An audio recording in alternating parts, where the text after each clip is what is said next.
इस ईवीएम को और इसके साथ साथ इस मोदी सरकार को, क्योंकि भारत सरकार तो रही नहीं, अब मोदी सरकार, इस मोदी सरकार को, इस मोदी को इस देश से जड़ के उखाड़ के फेंकना ही पड़ेगा। हमारे पास कोई विकल्प और है नहीं। देखिए, ये लड़ाई अब अस्तित्व की लड़ाई है और अगर ईवीएम से चुनाव हुआ तो बचेंगे नहीं, ये बिल्कुल पक्की बात है। और सरकार जिस गुंडागर्दी पर उतरी हुई है, जिस गुंडागर्दी पर उतरी हुई है, अब ये अस्तित्व का सवाल है। अपनी फसलें और अपनी नस्लें नहीं बचा पाए तो हमें डूब कर मर जाना चाहिए, इससे ज्यादा कुछ और मैं कहूंगा कि अगर ईवीएम से चुनाव होगा, इस ईवीएम को रोकिए, नहीं तो जब तक ये ऐलान नहीं होगा कि बैलेट पेपर से चुनाव नहीं होगा, हम लोग यहां से हटने वाले नहीं हैं। हमारा दुश्मन ईवीएम है और कुछ नहीं, क्योंकि जिस ईवीएम के माध्यम से ये सरकार जीत कर आ रही है, ये किसी को कुछ देने वाली नहीं, ये किसानों को कुछ देने वाले नहीं। ये चाहते हैं कि इस देश के 120 करोड़ लोग, उनकी कमर इस तरह से तोड़ दी जाए कि उन्हें गुलाम बनाने में कोई दिक्कत उन्हें ना हो। ये इनकी साजिश है।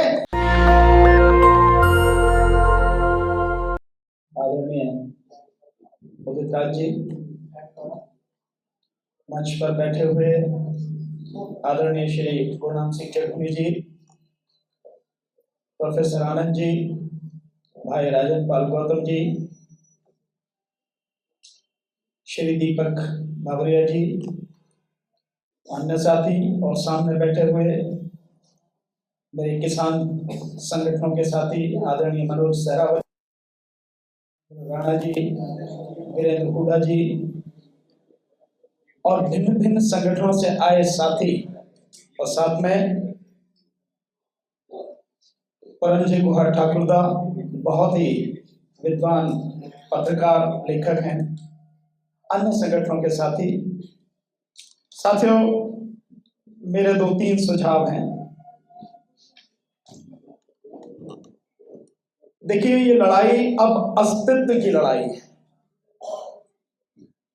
बचेंगे तो आगे कुछ देखेंगे और अगर ईवीएम से चुनाव हुआ तो बचेंगे नहीं, ये बिल्कुल पक्की बात है। थोड़ा सा आप कह के भी गए हैं, हम सब लोग लगातार देख रहे हैं। और सरकार जिस गुंडागर्दी पर उतरी हुई है, मैं इसे तानाशाही नहीं बोलूंगा, इसके लिए सीधा शब्द है गुंडागर्दी। जिस गुंडागर्दी पर उतरी हुई है, अब ये अस्तित्व का सवाल है। और हम लोग अगर अपना अस्तित्व नहीं बचा पाए, अपनी फसलें और अपनी नस्लें नहीं बचा पाए, तो हमें डूब कर मर जाना चाहिए, इससे ज्यादा कुछ और मैं कहूंगा नहीं। अगर चंद लोग आके हमारा अस्तित्व ही मिटाने पर तुल गए हैं और फिर भी हम कुछ नहीं कर पाते हैं इतनी बड़ी संख्या में होके, तो हमारे लिए बहुत ही शर्म की बात है। आदरणीय बाबरिया साहब ने जो कहा उसके लिए धन्यवाद, और लवली साहब जो कह के गए हैं कि रास्ता क्या है, हम तो इतना कर रहे हैं, कांग्रेस तो आ गई है। मैं सीधा सीधा रास्ता बताता हूं जो हो सकता है। भाई राजन पाल गौतम जी ने भी बताया कि अब कोई एक कॉल दी जाए राष्ट्रीय स्तर पे, एक आंदोलन, और जिस जन आंदोलन की बात आदरणीय छोकर साहब जो यहाँ पर बैठे हैं उन्होंने कही, यही एक बात है कि जन आंदोलन तो अब चाहिए ही चाहिए। उसके लिए कांग्रेस के पास एक बहुत बढ़िया मौका है। 3 तारीख को बिहार में गांधी मैदान में आदरणीय तेजस्वी यादव जी की मीटिंग हो रही है और मुझे पक्का विश्वास है कि ऐतिहासिक रैली होगी। जिस तरह का माहौल, राहुल गांधी जी वहां जा रहे हैं, राहुल गांधी जी वहां जा रहे हैं, उसमें उपस्थित रहे। आप पार्टी के महासचिव हैं, आदरणीय राहुल गांधी जी से और पार्टी अध्यक्ष जी से आप निवेदन कीजिए, उस मंच पर एसकेएम के जो किसान नेता हैं उनको भी बुलाएं, और एसकेएम राजनीतिक जो इस समय आंदोलन कर रही है उसके नेताओं को भी बुलाएं, अन्य संगठनों के लोग जो हैं उनको भी बुलाएं, और उसी जगह से ऐलान कीजिए, आप उसी मंच से, उसी मैदान से ऐलान कीजिए कि अगर ईवीएम से चुनाव होगा तो इस देश में जिस दिन घोषणा होगी उसी दिन जन आंदोलन शुरू होगा। उससे पहले सभी लोग, सभी संगठनों को बुला के सभी राजनीतिक पार्टियां जो कम से कम इंडिया गठबंधन में शामिल हैं, वो सारे लोग मिलके एक दिन तय कर लें और उस दिन सुप्रीम कोर्ट के सामने सभी लोग धरना दें, चीफ साहब से मिलें, उनको बताएं कि अगर आप इसको नहीं रोकते हैं, क्योंकि संविधान में अनुच्छेद 142 में आपको तमाम ऐसी पावर है जो सरकार के पास भी नहीं है, आप इस्तेमाल कर सकते हैं।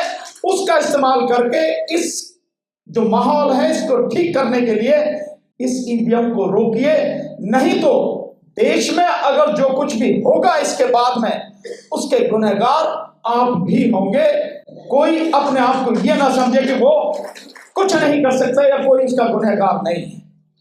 साथ में जो हमारे रिटायर्ड फौजी हैं उनका बहुत बड़ा संगठन है, उन सबको भी बुलाइए।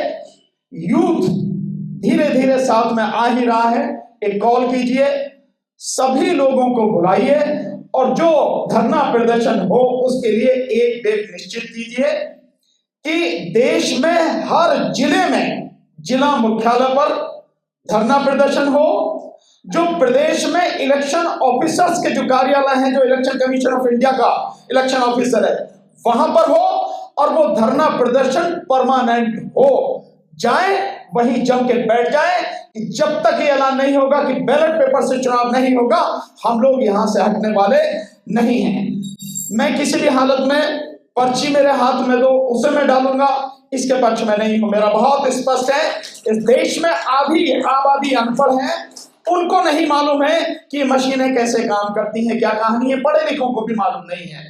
सो सीधा सीधा बैलेट पेपर हो, उस पर ठप्पा लगाओ, बैलेट बॉक्स में डालो, उसकी गिनती करवाओ, ये चुनाव होना चाहिए। मेरा तो बिल्कुल सीधा स्पष्ट मत है और इसके लिए जो कुछ भी हम लोगों को करना पड़े, रात दिन जागना पड़े। आदरणीय उदित राज जी, मैं वाकई में बहुत धन्यवाद देता हूं कि उनके पास इतने सारे संगठनों के सारे लोगों के नाम और नंबर हैं। कॉल कीजिए सबको बिठा के, चाहे रात दिन भागना पड़े, मीटिंग करनी पड़े, सबको इकट्ठा कीजिए। हमारी कोई ईगो नहीं है, हम सबके साथ काम करने को तैयार हैं। हमारा दुश्मन ईवीएम है और कुछ नहीं, क्योंकि जिस ईवीएम के माध्यम से ये सरकार जीत करा रही है, ये किसी को कुछ देने वाली नहीं। किसान आज की तारीख में, जहां तक मैं समझ पा रहा हूं, कितने भी समय तक बैठे रहें, ये किसानों को कुछ देने वाले नहीं, मजदूरों को कुछ देने वाले नहीं। ये चाहते हैं कि इस देश के 120 करोड़ लोग, उनकी कमर इस तरह से तोड़ दी जाए कि उन्हें गुलाम बनाने में कोई दिक्कत उन्हें ना हो। उसके लिए काम कर रहे हैं, तो उसके लिए आर्थिक रूप से तोड़ देना, शैक्षिक रूप से तोड़ देना, सूचना बिल्कुल बंद कर देना, ये इनकी साजिश है। इस ईवीएम को और इसके साथ साथ इस मोदी सरकार को, क्योंकि भारत सरकार तो रही नहीं अब, मोदी सरकार, इस मोदी सरकार को, इस मोदी को इस देश से जड़ के उखाड़ के फेंकना ही पड़ेगा। हमारे पास कोई विकल्प और है नहीं। बहुत बहुत शुक्रिया, आपने समय दिया। नेशनल दस्तक की आपसे गुजारिश है कि अगर इसको बचाना चाहते हैं तो नेशनल दस्तक को सब्सक्राइब करने के लिए रेड कलर के सब्सक्राइब बटन को दबाएं, फिर बेल आइकन की घंटी दबाएं। नेशनल दस्तक को बचाने के लिए बहुत जरूरी है कि हर खबर को शेयर करें, लाइक करें, कमेंट जरूर करें।